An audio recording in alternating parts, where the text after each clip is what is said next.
Hey guys, in the Bob Branch video here, talking about, first of all, it's a nice July, and it's like, yeah, one of these days is where the humidity's low. It's been really, really soupy lately here. Anyway, I'm going to talk about a couple of things. First, DRM, and Denuvo, the creators of Denuvo is suing, people, and right now they're placing raiding the house. We're gonna have a heads up to the publishers. Look, first of all, I don't condone piracy. I mean, piracy. However, I have to say, for one thing, other people are going to go underground, and they're going to be developing cracks for the systems. And I mean, other people. Gamers are just like, well, you know what? I'm just ain't going to buy it if it contains this DRM that, just shackles the games down to this particular item when I purchase it. And look, when you buy the game, CD Projekt Red, they have strong sales of their stuff, and they're DRM free. And I have to say, look, we need to go on board with this stuff. We need to, I think everybody needs to go on board. And everybody needs to go on board and say, look, DRM is just a hassle to gamers.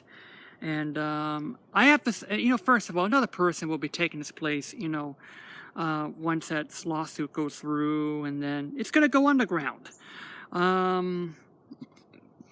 So, yeah, I have to say, you know what, look, don't buy games with Denuvo on it, or like this, or just don't go on Steam until they have eliminated, the Denuvo DRM that are on the stuff here. Look, companies right now are abusing the DRM for money. It's just the way it's going right now. What it is here. Well, secondly, I'm going to be talking about Nintendo's, takedown notices of ROMs. Again, I don't condone piracy, but I believe that Nintendo needs to take a more proactive approach on piracy. Look, a lot of people buy ROMs and mod them, something you can't do when you buy them off the, first of all, the eShop or the virtual console games, they're completely overpriced. And I'm like, the hell from me paying like $8 for a Nintendo game, or $5 or $6 for a Game Boy game like this here. I'm just gonna, I'm like, you know what? I have to say, NES ROMs should be $1 or $2 maximum. Super Nintendo $5, N64 $8, GameCube $10, Wii $15, and Wii U games $20 on the virtual console. Look, if you drop the prices, allowing mods for the games, allow them to rehash sprites around here. Look, if Nintendo does it, give them the tools to, just tinker with the ROMs. Piracy will be eliminated. These people who try to pirate the ROMs will be. Who operates the ROMs would be, you know what, this is just ain't worth it anymore. And so I totally agree with Nintendo taking down Love ROMs, or Love whatever it is, or Retro whatever it is here. But you know what, here's the thing. I wonder if Nintendo is going to sue Retrobit or FC over, the FC mobiles, or the FC Twins, or the Retron series. I wonder if Nintendo's going to take those down and say, hey, buy this console like this. Nintendo really, really is. They're protective of, you know what, they're protective, but here's the things. It's a trademark, and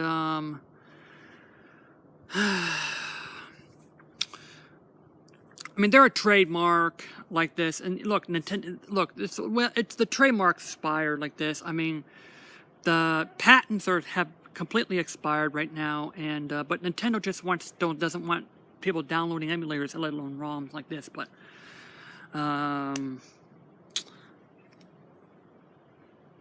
But I say, you know what? They need to take a proactive approach. Let's say to them, look, I'll sell you like raw ROMs.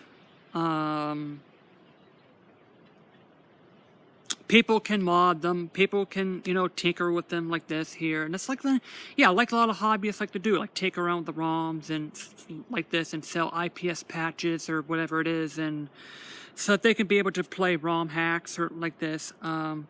Look, provide a legal avenue. If Nintendo provides legal avenues and price it reasonable, I believe it would cut down substantially in piracy. And this is how Nintendo should do it. I mean, look, your virtual console games are overpriced. That's why, you know, I mean, that's why you say, the hell with this. I ain't going to get it at this inflated prices, whatever it is. Prices here.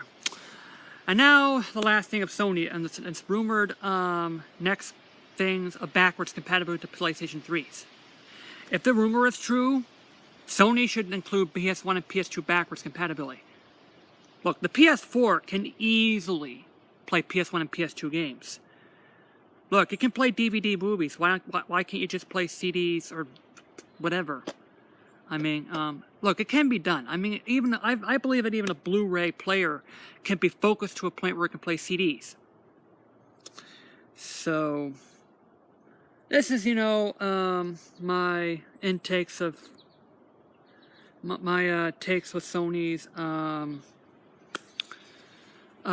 next ROMs here. Like, I mean, yeah, really, it's time. I think this is overdue.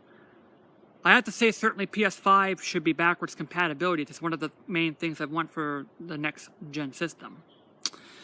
Microsoft has been doing this from the get-go, from the 360. Look, when the 360 came out, they produced like developing backwards compatibility. Sony was kind of ahead until they took it out in the second revision of the PS3. And Microsoft has been doing this since day one of the Xbox One, with backwards compatibility with the Xbox 360. So if Sony is finally doing it, look, you're kind of late in the game, but, you know, finally. I mean, you, like, you know, you said before, saying that why do people play PS1, PS2 games? And my response to them is because they're classics. They're really great games, and we will appreciate them. And this is why, these classics are why we are today. And so, yeah. So, yeah, I believe, you know, this is it. Well, anyway, I just like to say today, JD out. It feels like September finally, and finally getting a break after the humidity that's been plaguing us for the last, since Sunday of last week. So, yeah. Fall's around the corner, so yeah, I think. So who hates the humidity? Well, hang in there, folks. Just one more month, and we have those top 10 days of the year. The apple crisp and the ciders and the pumpkin stuff. I like those.